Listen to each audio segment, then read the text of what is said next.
आप देख रहे हैं RZ24 हिंदी न्यूज इंडिया। अपनी मिट्टी अपने लोग। धन्यवाद अध्यक्ष महोदया।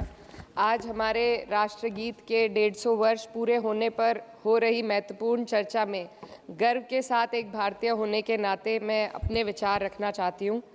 सदन में इतिहास को तोड़ मरोड़ कर पेश करके फिर से मुस्लिम तुष्टीकरण के नाम पर भारतीय मुसलमानों को कटघरे में खड़े करने की कोशिश की जा रही है।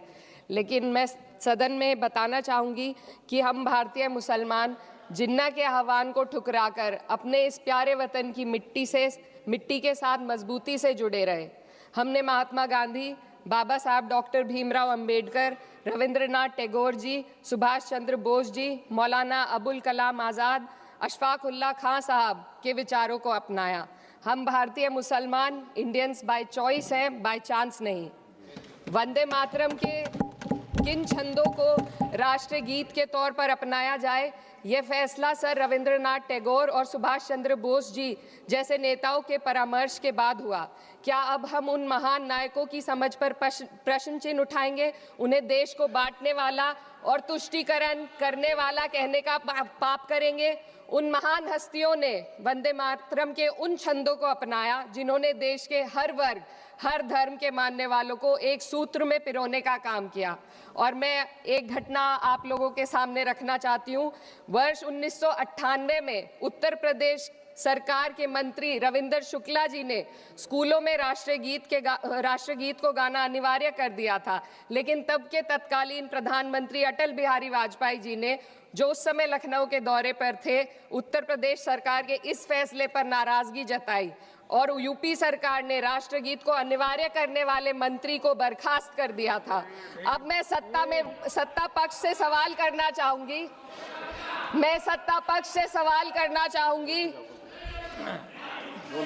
बोलने दीजिए। मैं सत्ता पक्ष से सवाल करना चाहूंगी कि जो विजन आजादी के समय के लोगों का था राष्ट्रगीत को स्वेच्छा पर छोड़ने का, उसी का अनुसरण माननीय अटल बिहारी वाजपेयी जी ने किया, तो क्या वे भी मुस्लिम तुष्टीकरण कर रहे थे? जी नहीं। अटल बिहारी वाजपेयी जी राजधर्म निभा रहे थे।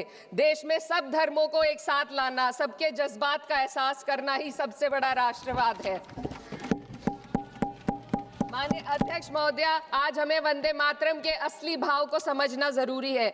यह गीत तो देश के जल, जंगल, जमीन, हरियाली और निर्मल हवा की वंदना को समर्पित है। यह भारत की जन जन की मंगल कामना करता है कि भारत का हर नागरिक स्वस्थ रहे, सुरक्षित रहे और सम्मान के साथ जी सके। सुजलाम सुफलाम का अर्थ है, सुनिए, ऐसा देश जहां स्वच्छ और पर्याप्त जल हो, जहां नदियां जिंदा हो, बहती हो, जीवन देती हो।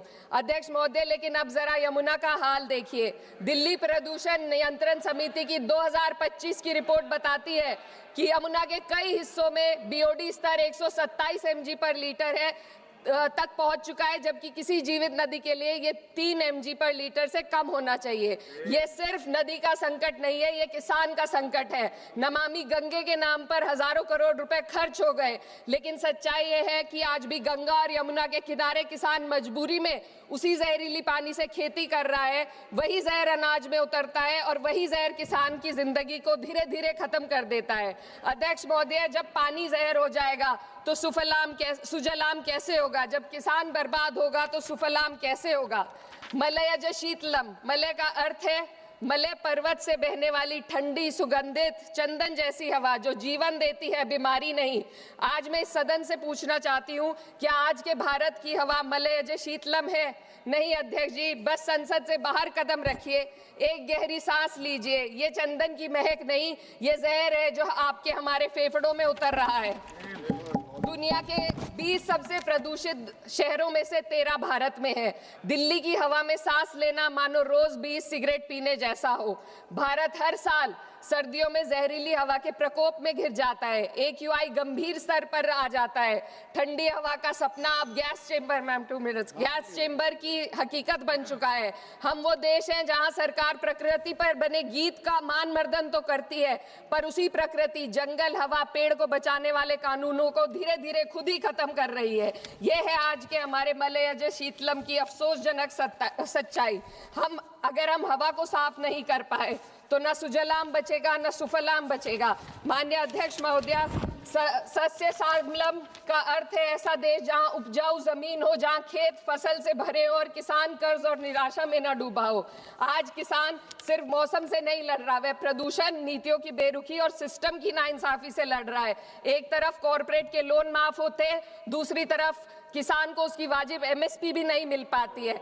आप ग्लोबल सुपर पावर बनने की बात करते हैं, लेकिन हमारी पर कैपिटा इनकम दुनिया में 136वें नंबर पर है। हम अपने छोटे पड़ोसी देश से भी पीछे हैं। हमारे लोग $2,500 तक भी नहीं कमा पा रहे एक साल में, और जिन अरबपतियों की ये रक्षा करते हैं वो इतना पैसा एक सेकंड में कमा लेते हैं। आज वंदे मातरम को बुनियाद बनाकर राजनीति की जा रही है, लेकिन जमीन पर जंगल पूंजीपतियों को सौंपी जा रही है, आदिवासियों को उनके घरों से उजाड़ा जा रहा है।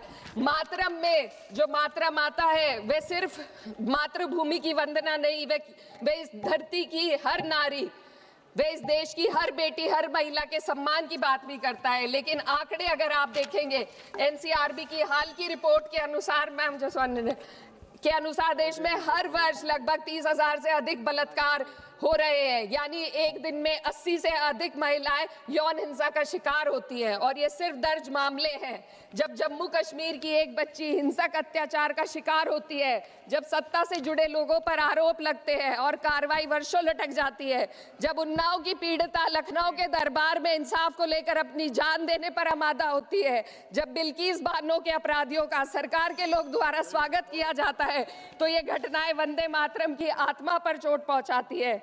मैं अध्यक्ष महोदया बस यही कहना चाहती हूँ अपनी बात को अंत में रखते हुए कि वंदे मातरम सिर्फ अतीत की ललकार नहीं, ये वर्तमान की जिम्मेदारी है, ये आत्म मंथन की घड़ी है। यही समय है कि हम वंदे मातरम को सिर्फ नारा नहीं, नीति और जिम्मेदारी बनाएं। और अपने जज्बात को मैं आलमा इकबाल साहब के तराना हिंद के साथ इस सदन में रखना चाहती हूँ कि सारे जहां से अच्छा हिंदुस्तान हमारा, हम बुलबुले हैं इसके, ये गुलसिता हमारा, मजहब नहीं सिखाता आपस में बैर रखना, हिंदी है हम, वतन है हिंदुस्तान हमारा। श्रीमती लवली आनंद, नंबर 8149797961। खबरें पसंद आए तो लाइक करें, कमेंट करें, सब्सक्राइब करना ना भूलें।